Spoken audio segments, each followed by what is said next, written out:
Bonjour à toutes et à tous, et une fois n'est pas coutume, nous nous retrouvons aujourd'hui pour découvrir ensemble, dans la joie, la bonne humeur et surtout la tendresse, le top 10 des cartes les plus rares et chères de cette fameuse extension que j'ai nommée sobrement Destiny Radieuse. Vous allez voir, un top assez curieux à découvrir car il n'y a pas que des full art shiny. Et attention, je précise que les prix sont donnés à titre indicatif et qu'ils risquent très fortement de varier au fur et à mesure du temps. C'est plus l'ordre du classement qui m'intéresse. Et par malheur, si je ne parle pas d'une des 195 cartes disponibles dans l'extension, vous pouvez lui appliquer les moyennes suivantes. Les Amazing Rares cotent à 15 €, les Pokémon V et V Max entre 5 et 10 €, les Full Art qui sont toutes des dresseurs entre 15 et 20 €, les Shiny holographiques 7 €, et il y a assez peu d'exceptions, et pour finir, les Shiny Full Art, comptez 20 €, plus ou moins, c'est vraiment une moyenne globale. Encore une fois, il y a des petites exceptions, mais elles vont se retrouver dans le top. Voilà, maintenant que c'est dit, on peut y aller.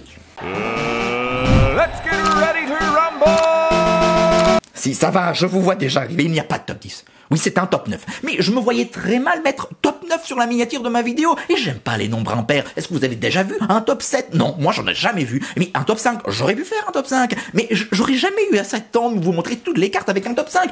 Et fondamentalement, est-ce vraiment important? Hein? Quel est le sens de la vie? Pourquoi le ciel est bleu? Et je pense à toutes ces questions qui me taraudent l'esprit. Ah, la carte dresseur qui va vous donner envie d'enfiler un pyjama uni. Je vois pas ce que tu veux dire. Une superbe full art dresseur, mais pas que, car très utile. En effet, Pokéenfant vous permet d'aller chercher un Pokémon de votre choix directement dans votre deck. Une carte que j'ai énormément jouée sur le Pokémon TCGO quand la première extension est sortie, en début 2020, mais je le sais très bien, vous en tartinez les fesses de ma vie, c'est plutôt sa cote que vous voulez. Moi, je vous la donne. 1250 €, maintenant je déconne. Elle est légèrement au-dessus de la moyenne des full art dresseurs. Rien d'extravagant et tant mieux, continuons sur cette lancée. Quoi? Qu'est-ce qu'il y a? Un duo pour cette 8e et 7e place, et je dois vous avouer quelque chose. Mais vas-y, confesse-toi, dis-nous ce que tu as sur le cœur, nous ne sommes pas là pour te juger. Non, mais je veux juste te dire que j'apprécie tout particulièrement une de ces deux cartes, c'est juste ça. Bon, Métamorph, Pokémon de la première génération, qui apparaît ici sous sa forme VMAX. À mon sens, une des plus belles Shiny Full Art de la collection, sans oublier sa forme V. Je ne peux pas en dire autant de Gorithmique, car déjà vu dans la deuxième extension Clash des Rebelles. Et transition parfaite, car à propos de repompe, voici... Loclas VMAX, avant-dernière carte full art shiny de ce top qui, encore une fois, revient nous dire bonjour après un passage dans la première extension épée et bouclier. Alors je n'ai pas grand chose à dire sur cette carte, mis à part peut-être...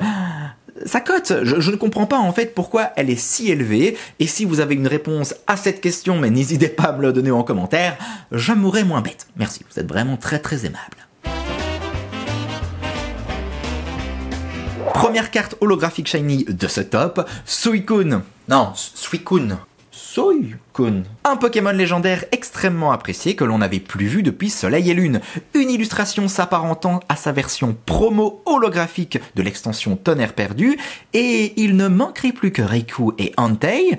Entei? Non, là je suis presque sûr de moi parce que prononcer Entei, ça me fait penser à autre chose que des cartes Pokémon, si tu vois ce que je veux dire. Bref, hâte de revoir ces deux autres fauves légendaires, et en attendant, passons dire bonjour à Carolina. 6e championne de l'arène de Parsemie, nous avons droit à la full art la plus cotée de cette extension.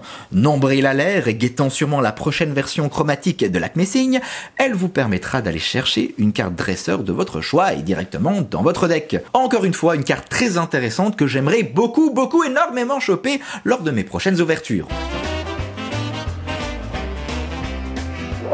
Tadam! Après Gorithmique et Loclas, voici Eternatus V VMAX, illustration tirée à quelques détails près d'une carte promo et d'une carte de l'extension Ténèbres Embrasées. Du coup, je n'ai pas grand chose à rajouter, sauf peut-être qu'il s'agit des seuls Full Art Shiny Gold de cette 4.5.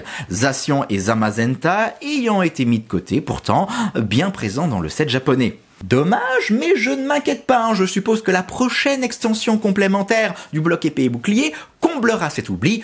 Ça, je fais confiance à Pokémon Company.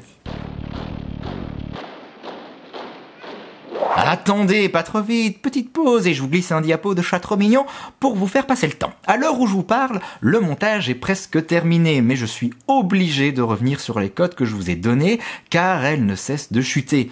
L'ordre de rareté reste quant à lui inchangé, même si j'ai glissé un petit coup de cœur personnel. Tout ça pour vous dire que ça ne m'étonnerait pas qu'un Eternatus Gold Shiny voit sa valeur diminuer de 10 à 20% une fois la deuxième vague de produits destinés radieuses lancée. Même chose pour Suicune et Dracofeu VMAX dont je m'apprête à vous parler. Et tout ça, en fin de compte, c'est une excellente nouvelle et je me suis honteusement trompé. Je pensais revivre la même chose qu'avec l'extension La Voix du Maître, avec des items impayables, mais non, et à côté de ça, malgré les reprints et un taux assez timide de shiny holographique, je trouve que c'est une extension qui est accessible et très plaisante à ouvrir, au même titre que Voltage Éclatant. Bref, allez, c'est bon, la parenthèse est terminée, je laisse le mois du passé terminer cette foutue vidéo. Après Dracofeu V, Dracofeu VMAX, Dracofeu V Promo, Dracofeu V Shiny, Dracofeu VMAX Rainbow, voici la dernière version survitaminée d'un Pokémon assez peu exploité, Dracofeu VMAX Shiny.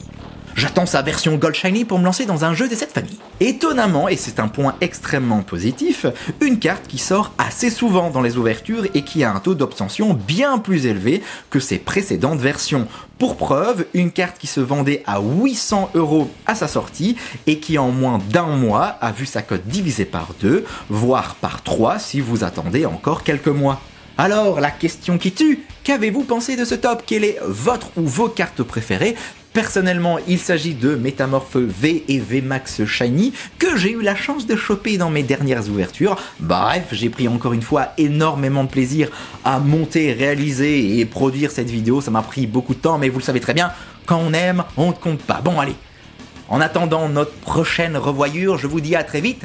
Des bisous et prenez soin de vous, mes petites confitures. Bon, on va leur remettre ce petit pyjama. Je suis tellement bien mis, je suis pas obligé de mettre de slip.